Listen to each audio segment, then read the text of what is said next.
리처드는 칼레아 라오베이라는 새로 생긴 감옥의 첫 번째 죄수가 되었습니다. 리처드의 콘크리트 감방은 좁고 원시적이었습니다. 죄수들이 도망치지 못하게 높은 곳에 낸 창문으로 햇빛이 조금 들어왔습니다. 기다림은 언제나 감옥 생활에서 가장 견디기 힘든 부분이었습니다. 리처드는 신문관들이 퍼부을 질문들과 자신의 저항을 꺾기 위해 쓸 고문 기술들을 상상했습니다. 비밀 경찰들은 육체적 고통을 주겠다고 죄수들을 위협하여 많은 정보를 빼냈습니다. 그러나 리처드가 느꼈던 두려움은 이제 물러가고 복음을 위해서라면 무엇이든지 감당하겠다는 단호한 결단만이 있었습니다. 리처드는 자신을 납치한 자들이 최악의 육체적 고통을 안겨주더라도 하나님이 버텨낼 힘을 주실 것이라고 굳게 믿었습니다. 그는 감옥에 데려오신 하나님께 감사드리며 감옥에 있는 동안에 교도관과 다른 죄수들에게 빛을 비출 수 있기를 소망했습니다. 한편 사비나는 식량 배급표도 받지 못하고 일자리를 얻지도 못한 채 어렵게 살아갔습니다.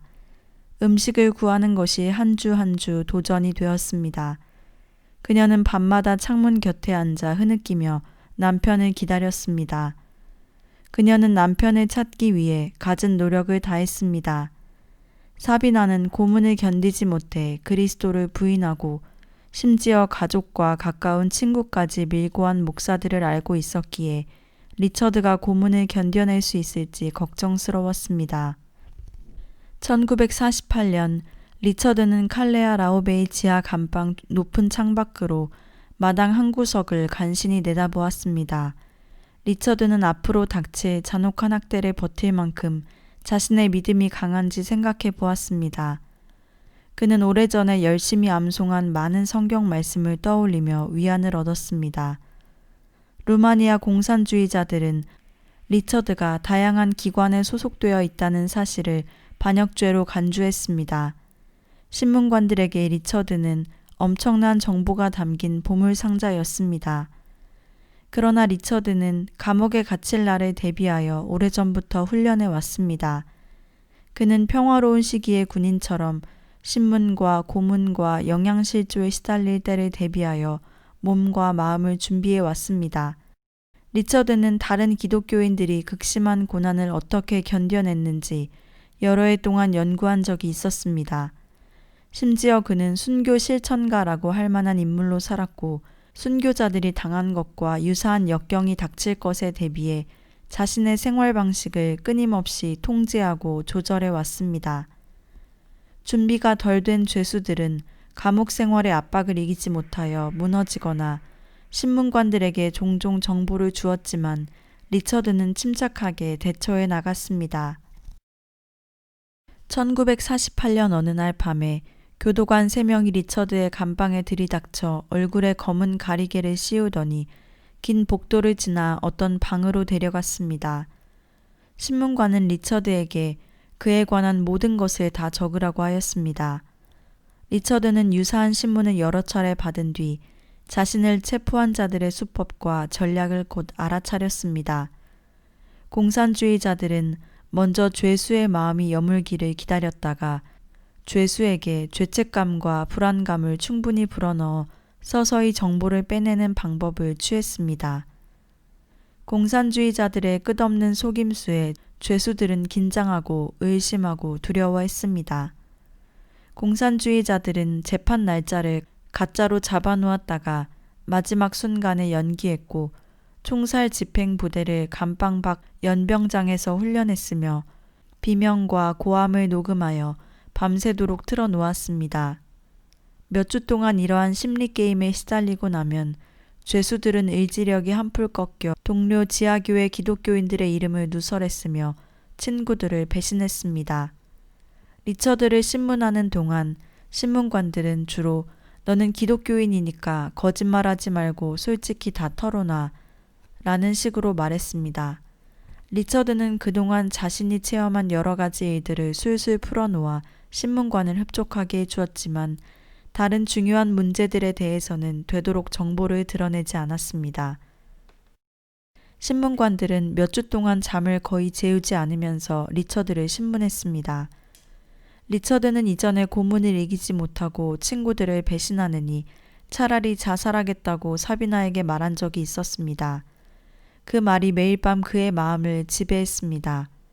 만약 자신이 다른 사람이 학살당하는 것을 막기 위해 자살한다면 하나님께서 용서해 주실 것이라고 생각했습니다. 그는 자살하기로 결심하고 잠이 안 온다는 핑계로 수면제를 처방받았습니다. 의사는 매일 밤 리처드에게 수면제를 하나씩 주었는데 교도관들은 항상 리처드의 입을 벌려 그 약을 삼켰는지 확인했습니다. 리처드는 약을 삼키는 척만 하고 혀 밑에 숨겨 한 달간 30알을 모아 감방 동료의 매트리스에 숨겨 놓았습니다. 그런데 어느 날 밤 하늘을 응시하던 리처드는 어둠 속에서 타오르는 별 하나를 보았습니다. 그 별빛이 먼 우주 공간을 지나 리처드에게 다가와 위안을 안겨주었습니다. 리처드는 자신의 인생 이야기가 어쩌면 세상 멀리까지 퍼져 주님을 위해 고난당할 미래의 그리스도인들에게 힘을 줄 수 있지 않을까 생각했습니다. 다음날 아침 교도관들이 리처드의 감방에 들이닥치더니 수면제를 숨겨놓은 매트리스를 가져가 다른 죄수에게 주었습니다. 리처드는 자신이 살아있기 원하시는 하나님의 섭리에 감사하며 앞으로 어떠한 고통이 있든지 하나님께서 지켜주실 것을 믿었습니다. 어느 날 저녁 리처드는 신문을 받고 감방으로 돌아왔습니다. 그런데 방에는 침대가 없어지고 오래돼서 흔들리는 낡은 의자가 놓여 있었습니다. 리처드는 불편한 자세를 조금씩 바꾸면서 잠을 자려고 노력했습니다. 잠이 막 들려고 하는데 간수가 감시 구멍을 열어보더니 조금 후에 갔습니다. 그렇게 2분마다 같은 일이 반복됐습니다. 해질녘부터 새벽까지 간수들은 리처드를 가만히 내버려 두지 않았습니다. 어느 날 저녁 리처드가 잠깐 눈을 붙이려는 순간 한 여인이 흐느끼는 소리가 근처 감방에서 들려왔습니다. 안 돼요. 그만 때려요. 못 참겠어요. 간수들이 무자비하게 때리자 여자의 날카로운 비명이 감방 복도에 메아리 쳤습니다. 골똘히 듣던 리처드는 공포에 질려 눈이 휘둥그레졌습니다. 그것은 사비나의 목소리 같았습니다. 리처드는 사비나의 이름을 부르며 어둠 속에서 흐느끼며 그날 밤을 보냈습니다. 나중에 리처드는 그것이 사비나의 목소리가 아니라 모든 죄수들에게 틀어주는 녹음 테이프라는 것을 알았습니다. 모든 남자에게 그 소리는 그들의 아내, 연인, 딸의 비명소리로 들렸던 것입니다. 이 모진 고문의 이름은 수면 박탈이었습니다. 사람이 잠을 못 자면 체력적, 정신적으로 엄청난 고통을 느끼게 됩니다. 그래서 이 고문은 죄수들에게 가장 괴로운 고문 중 하나였습니다. 어느 날 리처드는 악명 높은 돌게루 대령에게 불려가 그의 집요하고 끈질긴 질문을 신문받았습니다. 돌게루는 그를 당장에라도 사형에 처할 수 있다며 협박하였습니다. 리처드는 그때 이렇게 답하였습니다. 대령님, 당신의 손을 내 심장 위에 대보십시오. 만약 내 심장이 빨리 뛰고 있다면 내가 지금 두려워하고 있다는 뜻입니다. 그것은 하나님이 존재하지 않으시고 영원한 삶도 없다는 뜻이 되겠죠. 그러나 만약 내 심장이 편하게 뛰고 있다면 그건 단 하나의 사랑을 위해 살겠다라는 뜻입니다. 하나님은 살아계십니다.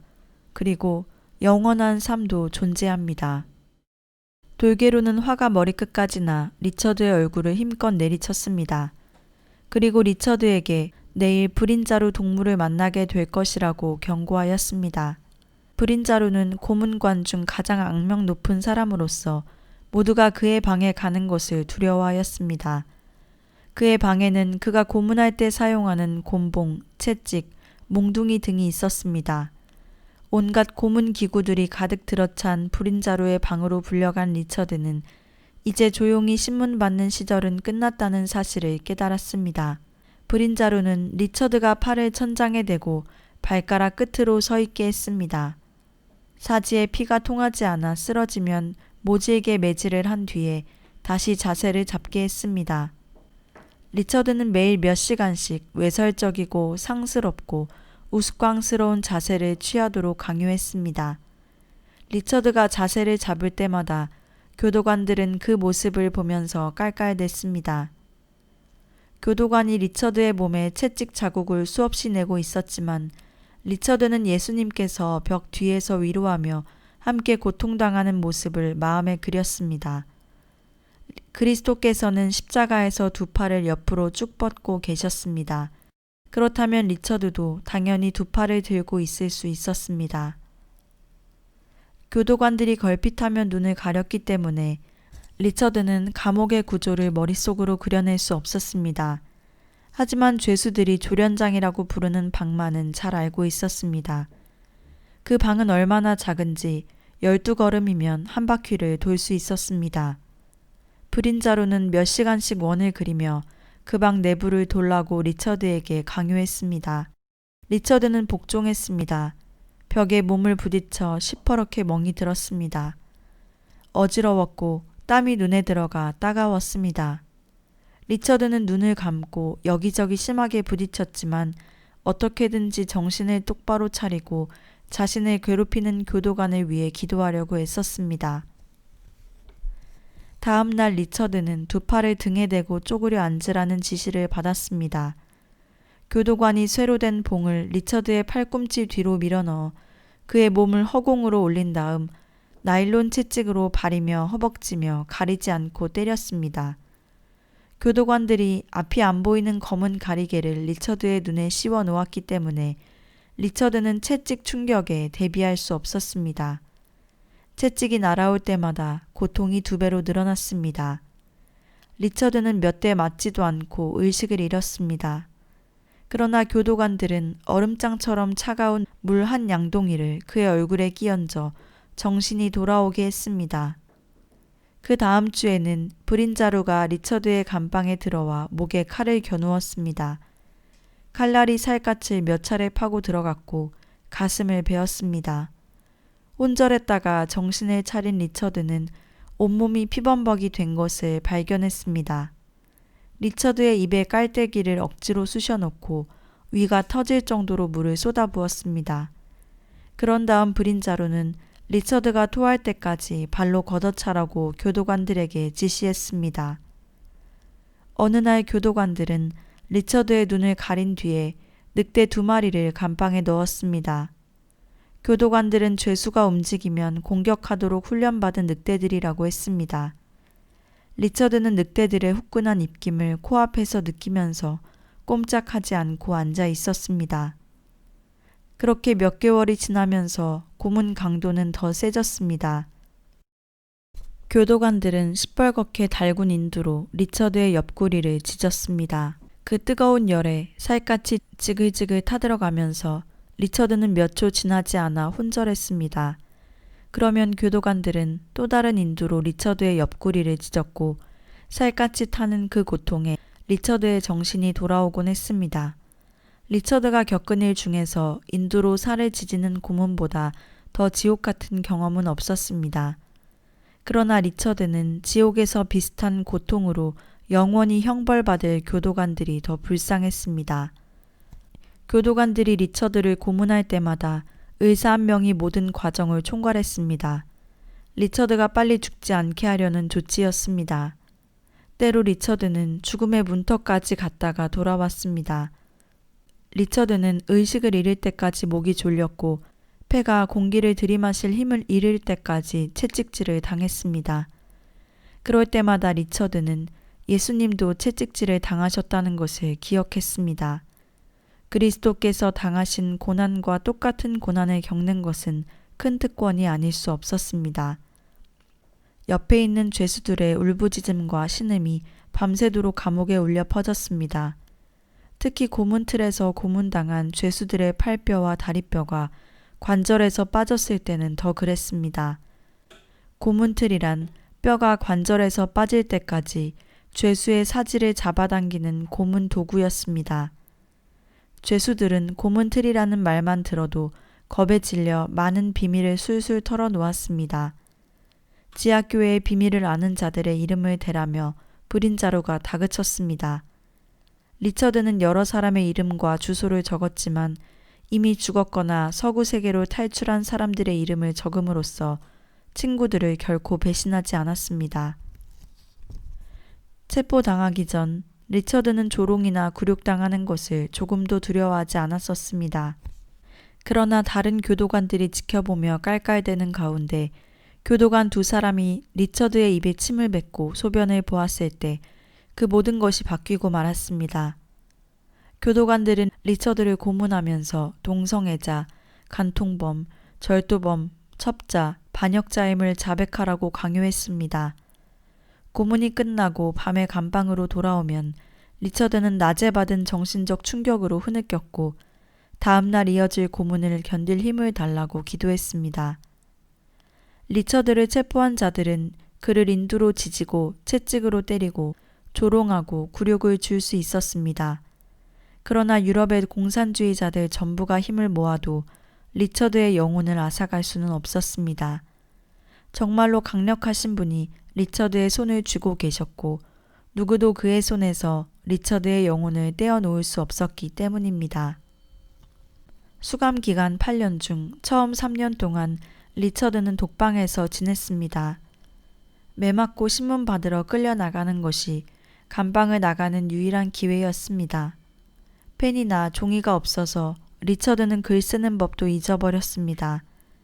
리처드가 다른 죄수들과 함께 있을 때도 생활은 나아지지 않았습니다. 죄수들은 양손을 등 뒤로 돌려 수갑을 찬 채로 새벽 5시에서 밤 10시까지 똑바로 앉아 있어야 했습니다. 뼈만 앙상하게 남은 죄수들은 몸이 허약해 바닥에 접시를 놓고 개처럼 음식을 핥아 먹었습니다. 하루에 17시간 동안 고개를 어디에 기대지도 눈을 감지도 못했습니다. 리처드는 눈 가리개를 쓴 채로 매맞고 인두로 지지는 고문을 당하면서 몸에 수많은 믿음의 흔적을 지니게 되었습니다. 빛 한 점 안 드는 감방에 앉아있는 리처드에게 외로움이 물결처럼 밀려들었습니다. 리처드는 독방에 갇히고 얼마 지나지 않아 강과 꽃, 해와 별에 관한 기억을 모두 잊었습니다. 사탄은 감방에 고립된 리처드를 비아냥거렸습니다. 예수가 어딨어? 너는 속았어. 너는 엉뚱한 사람을 따른 거야. 그 소리에 대항할 무기가 없는 리처드는 버림받은 느낌이 들었습니다. 교도관들은 수감자들의 의식이 약해질 때까지 약물을 주입했기에 리처드는 정신을 집중하려고 안간힘을 써도 때로는 주기도문조차 너무 길어 암송할 수 없었습니다. 한 번은 얼마 남지 않은 힘을 짜내어 중얼거렸습니다. 예수님, 사랑해요. 그러자 음성이 들려왔습니다. 나를 사랑한다고? 내가 너를 얼마나 어떻게 사랑하는지 보여줄게. 갑자기 리처드의 마음이 뜨거워졌습니다. 나중에 그는 이렇게 말했습니다. 나는 우리 모두를 위해 십자가에서 생명을 내어준 분의 사랑을 깨달았다. 그러한 사랑은 공산주의자들의 죄가 아무리 무거워도 그들을 물리치지 않는다. 리처드는 교도관들에게 더 고통당할수록 그들을 더 사랑했습니다. 리처드는 모든 사람을 감싸하는 신은 그리스도의 사랑을 믿었습니다. 독방 생활을 하는 비극적인 시기 동안 리처드는 무의미한 생활을 반복하지 않기 위해 자신만의 규칙적인 일과를 만들었습니다. 매일 밤 10시 취침 시간을 알리는 종소리가 울리면 기도를 시작했습니다. 눈물이 마르지 않는 기도였습니다. 기도를 마친 후에 리처드는 설교를 했습니다. 3발짝밖에 안 되는 감방 안을 맨발로 거닐며 하나님과 천사들 앞에서 설교하기 위해 애썼습니다. 성경의 인물들이 리처드의 작은 감방 안에 살아났습니다. 아브라함을 보았고 제자들과 함께 계신 예수님을 보았으며 전도 여행하는 바울을 보았습니다. 리처드는 전 세계 모든 곳에 있는 기독교인뿐 아니라 자신을 체포한 자들을 위해서도 기도하며 밤을 보냈습니다. 그는 독방에 있었지만 그리스도의 임재를 체험한 모든 시대의 수많은 목회자와 함께 앉아 있었습니다. 구름같이 허다한 증인들이 리처드를 둘러싸는 것을 느꼈고 머지않아 리처드는 그들의 증언과 승리에서 힘을 얻었습니다. 몇 년이 지난 후에 리처드는 이 설교를 들었다는 사람들을 만났습니다. 캐나다 감옥에 있던 젊은 범죄자는 리처드가 루마니아의 감방 안에서 설교하는 것을 환상 중에 보았습니다. 리처드의 설교를 본 후 그는 죄를 뉘우치고 복음을 믿게 됐습니다. 영국 여자 한 명과 프랑스 남자 한 명도 그의 설교를 듣고 하나님을 믿게 되었다고 했습니다. 어느 날은 감방에 홀로 앉아 기도하는데 불현듯 찬란한 빗줄기들이 비쳤습니다. 감방의 회색 벽이 다이아몬드처럼 빛났고 찬양이 정적을 깼고 어둠이 사라졌습니다. 하나님이 리처드의 지하 감방을 그리스도께서 직접 다스리는 아름다운 세상으로 변화시켜 주신 것이었습니다. 리처드는 처절하게 외로웠지만 그리스도께서 함께 계신 것을 분명히 느꼈습니다. 처음에 리처드는 감옥의 정적이 괴로웠지만 그것이 곧 축복이 되었습니다. 나중에 그는 정적 속에서 그리스도의 입맞춤을 느꼈다고 고백했습니다. 감방 문이 열리고 간수가 말없이 마른 빵 접시를 바닥에 내려놓았습니다. 리처드는 기뻐하고 즐거워하라는 말씀을 떠올리며 마른 빵을 감사히 먹었습니다. 그리고 그날의 뛰놀라는 말씀에 순종하여 뛰기 시작했습니다. 그는 감방 안을 껑충껑충 뛰며 돌았습니다. 말처럼 뛰며 하나님을 찬양하자 감방 안에는 새로운 삶이 펼쳐졌습니다. 순식간에 감방이 소란스러워졌습니다. 그러자 간수가 와서 감시 구멍으로 감방을 들여다봤습니다. 리처드가 음식을 못 먹어서 발작을 일으킨 줄 알고 그는 신선한 빵과 치즈, 설탕 등을 가져다 주었습니다. 어느 날은 아들 미아이가 너무나 그리워 견딜 수 없었습니다. 그는 갑자기 감방 철문으로 달려가 주먹으로 거세게 두드렸습니다. 결국 교도관들이 진정제를 먹여 가라앉혔습니다. 다음 날 아침 잠에서 깬 리처드는 자신도 다른 죄수들처럼 정신을 잃어가고 있는 것 같아 절망감을 느꼈습니다. 리처드는 십자가 아래 서 있는 예수님의 모친 마리아를 생각했습니다. 마리아도 절망했지만 불평하지 않았다는 사실을 기억하며 기도했습니다. 제 아들 미아이에게 닥칠 일을 불평하지 않고 받아들이도록 제게도 힘을 주소서. 겨울에 리처드는 못들이 손목을 콕콕 찌르는 수갑을 차야 했습니다. 혹독한 추위로 자신도 모르게 팔을 떨면 수갑에 박힌 못들의 살갗을 베었습니다. 움직이지 않고 가만히 서 있기가 불가능했습니다. 리처드는 천장에 달린 밧줄에 기독교인들이 묶여 대롱대롱 매달려 있는 것을 보았습니다. 얼마나 심하게 매를 맞았는지 그들이 고통으로 몸부림치자 만신창이가 된 몸이 이리저리 흔들렸습니다. 교도관들이 담뱃불로 죄수들의 피부를 하도 지저대 결국 살갗이 썩어 들어갔습니다. 여름이면 리처드의 옷을 반쯤 벗긴 뒤에 성에가 덮인 냉동 고문실에 앉아있게 했습니다. 손가락과 발가락의 감각이 없어졌고 팔다리가 마비되었으며 결국에는 몸통이 체온을 빼앗겨 의식을 잃었습니다. 거의 죽은 것 같다고 의사가 추정하면 교도관들이 리처드를 꺼내 담요로 둘둘 말고는 체온이 돌아오기를 기다렸습니다. 몇 분이 지나서 몸을 덜덜 떨던 리처드가 안정을 되찾으면 교도관들이 다시 냉동 고문실에 던져 넣었습니다. 신문관들은 비밀을 실토하라고 고함을 지르며 이런 고문을 반복하고 또 반복했습니다. 리처드가 감옥에 갇혀 지내는 동안 뼈가 부러지고 살갗은 베이고 갈라 터졌으며 근육의 구멍이 18개나 생겼습니다. 영양실조와 수면 부족으로 면역력이 떨어져 폐렴에 걸릴 위험에 노출되었습니다. 매일 저녁이면 반쯤 죽은 사람으로 감방에 누워 얼마 남지 않은 유신의 힘을 다 끌어모아 새벽에 당할 고문에 대비했습니다. 그러나 그는 이전에 절대 느껴보지 못한 어떤 치유가 자신에게 일어나고 있음을 깨달았습니다. 교도관들을 상대할 때마다 그의 몸에서 분노와 증오가 떠나는 것을 느낄 수 있었습니다.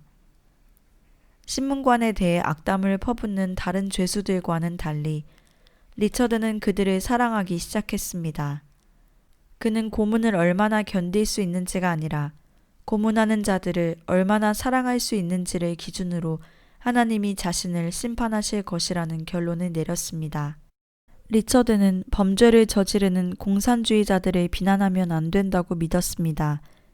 그 모든 악행 뒤에는 사탄이 있었습니다. 공산주의는 교회를 파괴하려는 사탄의 무기였습니다. 공산주의는 정치적인 문제가 아니라 영적인 문제이며 세상에서 하나님의 일을 파괴할 목적으로 행해지고 있는 악이었습니다. 근처 피테스티 감옥의 기독교인 죄수들이 받은 고난 이야기를 들었을 때 공산주의자들을 사랑하겠다는 리처드의 결단은 시험대에 올랐습니다. 그 감옥의 교도관들은 바닥에 십자가 몇 개를 놓고 거기에 기독교인들을 묶은 다음 다른 죄수 수백 명을 시켜 그들의 얼굴에 대변을 보게 했습니다. 그런 다음 희희낙낙거리며 십자가를 세워 모두에게 보여주면서 조롱했습니다. 너희들의 그리스도를 봐라. 실로 아름답지 않은가? 그가 하늘에서 가져온 향기가 참으로 향긋하지 않은가? 가톨릭 사제 한 사람은 고문을 받아 미치광이가 되었습니다. 교도관들은 주일마다 그 사제에게 대변과 소변을 갖고 마치 성만찬 포도주와 떡을 축복하여 베풀듯이 다른 죄수들에게 먹이도록 강요했습니다. 그리고 다른 죄수들이 하나님을 모독하는 그 오물을 토해내면 기독교인들이 그 내용물을 바닥에서 걷어 먹어야 했습니다. 이러한 암흑 한가운데서 믿음의 영웅들이 나타나기 시작했습니다. 하이모 비치 목사는 교도관이 매번 죄수의 이름을 부를 때마다 자원하여 나섰고 다른 죄수 대신에 매를 맞으러 나갈 때마다 25대까지 채찍에 맞았습니다.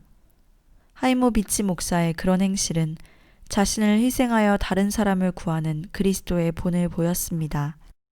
독방에서 지낸 마지막 해 리처드는 건강이 악화되어 고문을 받을 수 없었습니다. 의사들은 리처드가 계속 피를 토하자 그를 교도소 병원으로 보냈습니다. 리처드는 멀건 죽을 숟가락으로 떠먹여줘도 삼키지 못할 정도로 몸이 쇠약해졌습니다. 그는 곧 한 번 들어가면 살아서 나오는 환자가 없다는 사호실로 보내졌습니다. 같은 사호실 환자 가운데는 리처드가 죽은 사람이나 다름없다고 여겨 그의 침상을 지나가며 성호를 긋는 이들도 있었습니다. 그런가 하면 밤마다 리처드의 팔다리 위치를 바꿔주면서 그를 돕는 죄수들도 있었습니다. 리처드는 심각한 폐결핵이 진행되고 있었습니다. 가슴이 부어올랐고 폐에서는 물 흐르는 소리가 났습니다.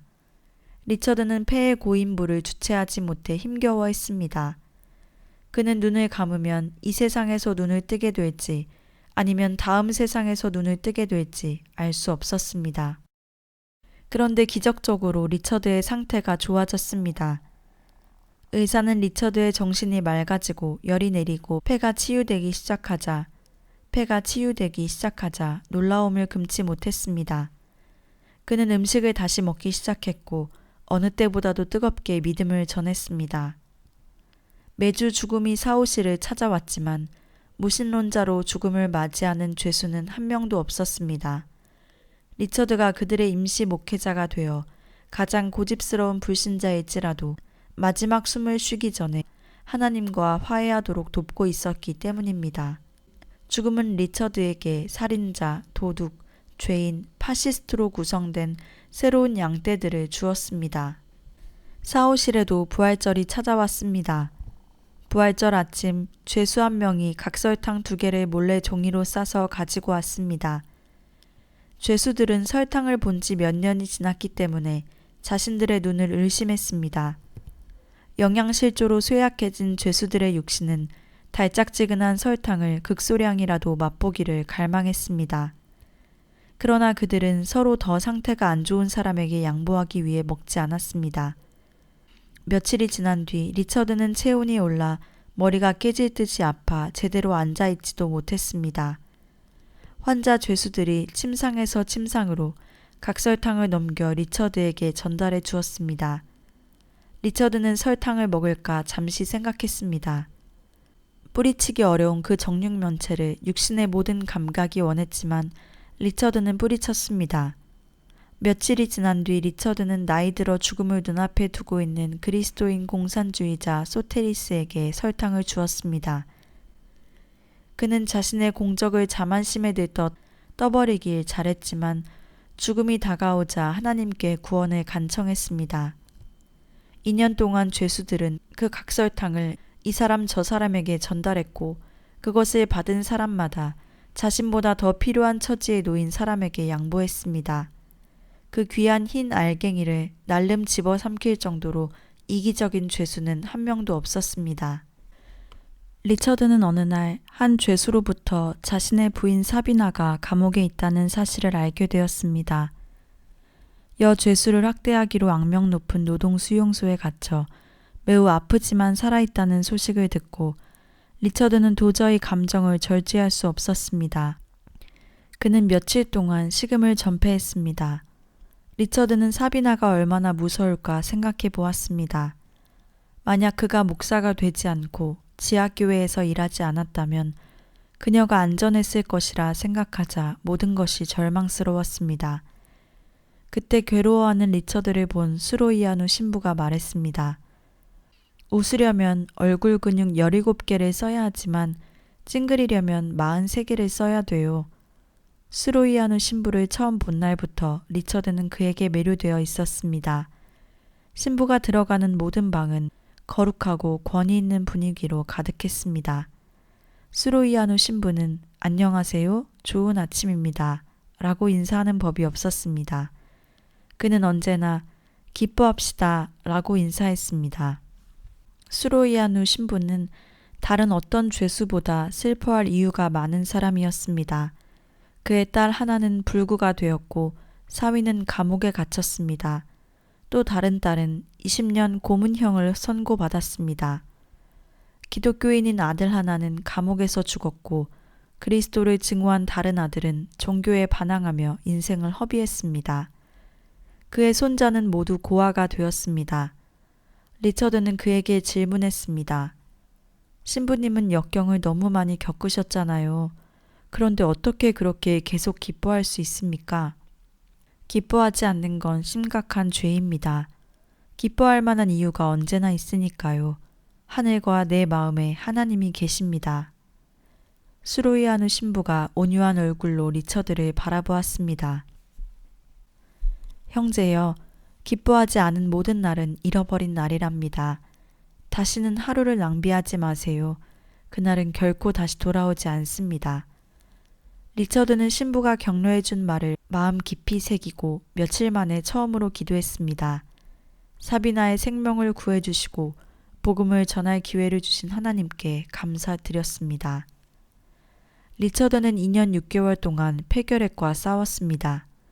사호실에서 죽지 않은 죄수는 리처드뿐이었습니다. 어느 날 새로운 약이 소포로 왔습니다. 그러나 그는 약을 자신이 먹는 대신 동료 죄수인 스타브라트 장군에게 맡기며 사호실에서 가장 심각한 환자에게 주라고 했습니다. 죽음의 문 앞에 있던 파시스트 조시프는 그 가루약을 먹고 완전히 건강을 회복했습니다. 리처드는 조시프에게 이해할 수 있는 언어로 복음을 설명해 주었습니다. 조시프는 이렇게 말했습니다. 목사님, 예수님이 목사님 같은 분이라면 저도 예수님을 사랑할래요. 한편 리처드는 사비나가 풀려났다는 소식을 듣고 기운이 되살아났습니다. 또한 꿈에 그리던 아들 미아이와의 면회를 하게 되었습니다. 리처드는 체포되었을 때 9살이었던 미아이는 어느덧 6년이 지나 어엿한 남자가 되어 있었고 거뭇거뭇 콧수염이 돋아 있었습니다. 엄마는 잘 있니? 집에 먹을 건 충분해? 리처드가 물었습니다. 엄마는 거의 회복됐어요. 먹을 것도 있고요. 하늘에 계신 우리 아버지가 엄청 부자니까요. 아버지가 감옥에서 돌아가셔도 천국에서 모두 만날 테니 슬퍼하지 말라고 엄마가 말했어요. 하나님께서 가족들을 어떻게 돌봐주셨는지 듣자 리처드는 뛰듯이 기뻤습니다. 수많은 죄수의 아내와 달리 사비나는 이혼 소송을 제기하지 않았습니다. 이 사실이 그 어떤 폐결핵 치료제보다 더 효험 있는 약이 되어 리처드에게 힘을 주었습니다. 1956년 그는 드디어 면회 온 사비나를 만났습니다. 병원 조제실에 있는 약을 다 합해도 리처드가 아내를 보았을 때만큼 건강을 회복시켜 주지는 못했을 것입니다. 사비나는 감옥 생활을 했지만 아름답게 나이 들어가고 있었습니다. 얼마 대화를 못하고 돌아가야 했지만 아내의 모습을 본 것만으로 리처드는 몇 개월 버틸 힘을 얻었습니다. 1956년 6월 교도관들은 리처드의 교도소를 또 한 번 옮기었습니다. 그의 몸은 8년 6개월 감옥 생활에서 얻은 상처와 체중 감소로 몸은 만신창이가 되었습니다. 매맞고 굶주리고 채찍질에 당하고 발길에 차이고 무자비하게 고문당했지만 리처드는 구세주는 물론이고 친구나 가족을 배신하지 않았습니다. 어느 날 간수가 오더니 갑자기 리처드를 끌고 교도소 마당으로 나갔습니다. 그러더니 사무직원 한 사람이 종이 한 장을 건네주었습니다. 석방 명령서였습니다. 종이를 받아들고 읽어본 리처드는 도저히 믿을 수 없어 바닥에 주저앉을 뻔했습니다. 그에게는 형기가 12년이나 남아 있었지만 따사로운 6월 그렇게 교도소를 나오게 되었습니다. 그는 자유의 몸이 되어 기도하였습니다. 하나님, 제가 자유를 얻었다고 하나님이 감방에서 저와 함께 하셨을 때보다 더 기뻐하지 않게 도우소서. 리처드는 큰 소리로 기도했습니다. 그는 전차를 타고 집 앞에 도착했습니다. 자신의 몰골을 보고 아내와 아들이 놀라지 않을까 걱정되었습니다. 거의 10년 만에 문을 열자 아들 미와이가 달려와 리처드의 팔에 안겼습니다. 이제 17살이 된 아들은 그보다 더 힘이 셌습니다. 사비나도 곧 달려와 리처드의 목을 끌어안았습니다. 범브란트의 가족은 측량할 수 없는 행복에 휩싸여 재회의 기쁨을 만끽했습니다. 리처드는 가족들에게 말했습니다. 내가 단순히 비참한 곳에서 행복한 곳으로 왔다고 생각하지 말아요. 나는 그리스도와 함께하며 기쁨을 누리던 감옥에서 가족들과 함께하며 기쁨을 누리는 집으로 왔을 뿐이에요. 나는 감옥에 있는 식구들에게서 집에 있는 식구들에게 온 것 뿐이에요. 리처드가 풀려났다는 소식을 듣고 많은 사람들이 찾아왔습니다. 방 2칸짜리 비좁은 다락방에서 손님들이 계속 쏟아져 들어왔습니다. 의사는 리처드가 살아남았다는 사실을 믿을 수 없었습니다. 미아이는 어느 날 리처드에게 말했습니다. 아버지, 정말 고생 많으셨죠? 감옥에서 그렇게 고통당하면서 무엇을 배우셨는지 알고 싶어요. 리처드는 아들의 어깨에 팔을 두르고 대답했습니다. 미아이, 아빠는 그동안 성경 말씀을 거의 다 잊어버렸어. 그렇지만 4가지는 늘 기억하고 있었단다. 첫째, 하나님은 계신다. 둘째, 그리스도는 우리의 구원자이시다. 셋째, 영원한 생명이 있다. 넷째, 사랑이 최선이다. 는 것이란다. 부모님이 모두 감옥에 들어가 있는 동안 미아이는 억울함과 외로움을 친구 삼아 지냈습니다. 13살 때 엄마를 면회한 적이 있었습니다. 그때 사비나는 이중철창 사이로 외쳤습니다. 미아이, 마음을 다해서 예수님을 믿어야 돼. 그때 미아이는 엄마가 이런 곳에서도 하나님을 믿을 수 있다면 나도 하나님을 믿을 거예요. 라고 대답했습니다. 미아이는 리처드가 풀려난 뒤 인도 선교사가 되려는 희망을 품고 작은 신학교에 들어갔습니다. 리처드는 경찰에게 설교 면허를 박탈당했지만 지하교회 사역을 다시 시작해서 2년 6개월을 일했습니다. 적절한 증명 서류도 없이 사역을 했다가는 다시 감옥에 갇힐 것이 분명했습니다. 그러나 리처드는 뜻을 굽히지 않았습니다. 정부가 승인하든 말든 하나님이 그를 목사로 부르셨고 그가 감당해야 할 소명이었습니다. 리처드는 새로 얻은 자유를 지렛대 삼아 지하교회 사역에 박차를 가했고 목적지도 밝히지 않고 종종 집을 떠나곤 했습니다. 나중에 가족들이 정보를 숨기려 애쓸 필요가 없도록 하기 위함이었습니다. 리처드는 시내 중심가에서 멀리 떨어진 다락방과 지하실과 아파트 같은 곳에서 은밀하게 사역했습니다. 지하 기독교인들이 공산주의에 항거하는 리처드의 담대하고 용기 있는 간증을 듣기 위해서 많이 모여들었습니다. 어느 날 리처드는 클루지 대학에 강연을 초청받았습니다. 그가 마르크스주의를 고발하고 학생들을 선동하여 폭동을 일으킬 거라는 신고도 경찰로 들어갔습니다. 천여 명이 가까운 학생들이 참석했습니다. 그 학생들 다수가 믿음에 공감하면서도 결과를 두려워하고 있다는 사실을 리처드는 잘 알고 있었습니다. 리처드는 로마에 핍박당한 초기 기독교 지도자 한 사람 이야기를 했습니다.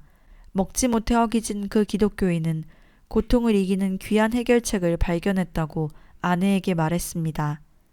모든 고통과 슬픔의 좋은 차를 발견했어요. 7가지 약초가 들어있는 차예요. 성분을 말해줄게요. 리처드가 기독교인의 말을 직접 인용해 7가지 약초에 대해 설명하기 시작하자 청중은 귀를 쫑긋 세우고 경청했습니다. 첫째 약초는 자족함입니다. 둘째 약초는 분별력이에요. 셋째 약초, 과거에 지은 죄를 기억하는 것이에요. 과거에 지은 죄들을 헤아려 보면서 한 가지 죄가 감옥 생활 하루에 마땅하다고 생각해 보는 거죠. 인생을 몇 번 더 살아야 그 죄를 다 갚을지 계산해 보는 거예요. 지금까지 너무 쉽게 그 죄들을 용서받았으니까요. 넷째는 그리스도께서 우리를 위해 기쁘게 감당하신 슬픔에 대해 생각하는 거예요. 오직 예수님만 이 땅에서 자신의 운명을 선택할 수 있었어요. 그런데 그런 분이 고통을 선택했다면 분명히 고통 속에 엄청난 가치가 있다는 사실을 아셨기 때문이죠. 따라서 우리도 고통의 보상이 따른다는 사실을 평온하고 기쁘게 알 수 있죠. 다섯째 약초는 하나님이 아버지로서 우리에게 고난을 주신다는 진리를 아는 거예요. 하나님이 우리를 해치려고 고난을 주는 것이 아니라 정결하고 거룩하게 하려고 주신다는 것을 아는 거죠. 여섯째 약초는 어떤 고통도 기독교인의 생명을 해칠 수 없다는 사실을 아는 거예요. 사람이 예수님의 진리를 인생의 핵심으로 삼을 때 어떤 감옥도 그 진리를 변질시키지 못해요. 감옥은 내가 하나님과 인간을 사랑하지 못하게 막지 못합니다. 진리와 믿음과 사랑으로 내 인생을 만들어 나갈 때 나는 어디에 있든지 평온할 수 있죠. 저는 지금까지 이 차를 엄청 많이 마셨습니다. 그래서 여러분께 권해드릴 수 있습니다. 효과는 증명되었습니다. 1959년 1월 리처드의 설교 수백 편이 복사되어 사람들 사이에 돌게 되었습니다. 매일 저녁 식사 전에 리처드는 기도했습니다. 하나님, 제 도움이 필요한 죄수가 있다면 저를 다시 감옥으로 보내주소서. 그러면 사비나는 주저하면서 화답했습니다. 아멘. 1959년 1월 15일 범브란트 부부는 그 기도에 응답받았습니다. 새벽 1시 비밀 경찰이 범브란트의 집문을 부수고 들어와 불을 켰습니다. 경찰 12명이 찬장과 서랍을 거칠게 뒤졌고 책상 위에 있던 서류들을 뒤적거려 문서 몇 장을 압수했습니다. 리처드는 경찰에게 끌려가며 말했습니다. 미아이에게 사랑한다고 말해주십시오. 나를 고발한 그 목사에게도 사랑한다고 말해주십시오. 사비나는 남편을 태운 승합차가 사라지는 것을 보며 기도했습니다. 주님, 제 남편을 주님 손에 맡깁니다. 저는 할 수 있는 게 없습니다. 하지만 주님은 잠긴 문도 뚫고 들어갈 수 있고 천사들을 보내 남편을 둘러싸게 하실 수 있고 남편을 집으로 다시 데려오실 수 있습니다. 이 기도의 응답은 5년 6개월이 지난 뒤 응답되었습니다. 또다시 감옥에 갇힌 리처드는 처음 갇혔을 때보다 더 가혹하게 대우받았습니다. 감옥에서 설교하는 것을 금했기 때문에 리처드는 설교를 한 뒤 구타실로 끌려가 멍들고 피투성이가 되어 다시 감방으로 돌아오는 일이 자주 있었습니다.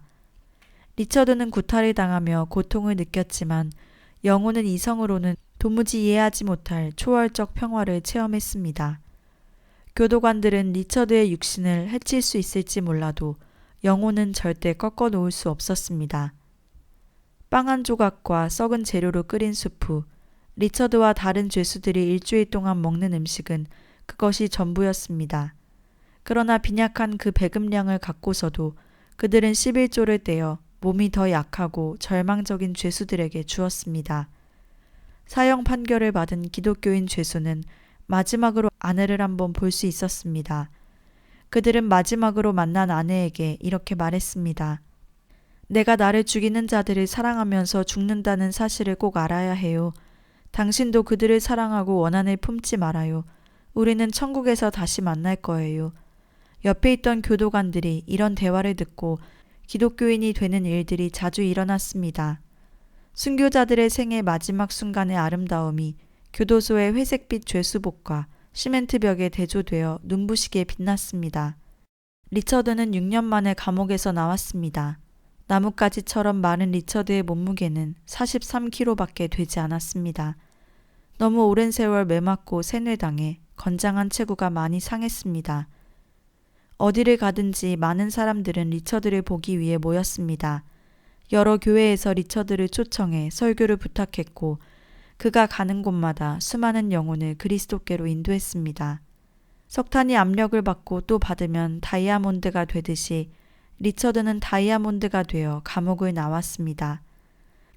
그는 루마니아 전역에 있는 수많은 기독교인들과 목회자들을 공산주의 정부로부터 지키기 위해 맞서 싸웠습니다. 그는 공산국가에서 운영하는 교회를 위해 일하는 대신 지하교회를 위해 일했습니다. 하나님께서는 리처드에게 서구 교회와 협력하여 루마니아 지하교회들을 도울 수 있는 길을 열어주셨습니다.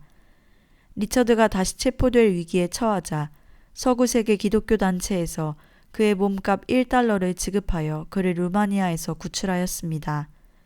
1965년 12월 6일 마침내 리처드 부부는 노르웨이, 영국을 거쳐 미국에 정착하였습니다. 그들은 공산주의 세계에 복음을 전하는 데 헌신하는 새로운 선교 단체를 조직했습니다. 미국 상원위원회와 국회에서 지하교회의 고난에 관하여 증언하였습니다. 리처드는 루마니아 감옥에서 겪은 일들을 담은 그리스도를 위한 고난이라는 책을 썼고 이 책은 수십 개의 언어로 번역되었습니다. 리처드는 세계 곳곳을 다니며 언제나 선포했습니다.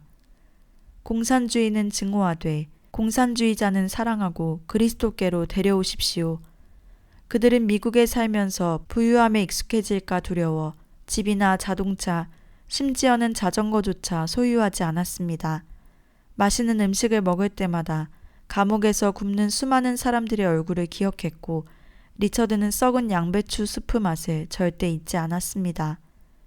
1989년 베를린 장벽이 무너지며 유럽의 공산주의의 붕괴를 알리는 신호탄이 울렸습니다. 1990년 25년 만에 루마니아로 돌아온 리처드 범브란트는 공산주의 세계의 복음을 전하기 위해 힘쓰다가 2001년 2월 17일 그리워하던 하나님의 품에 안겼습니다.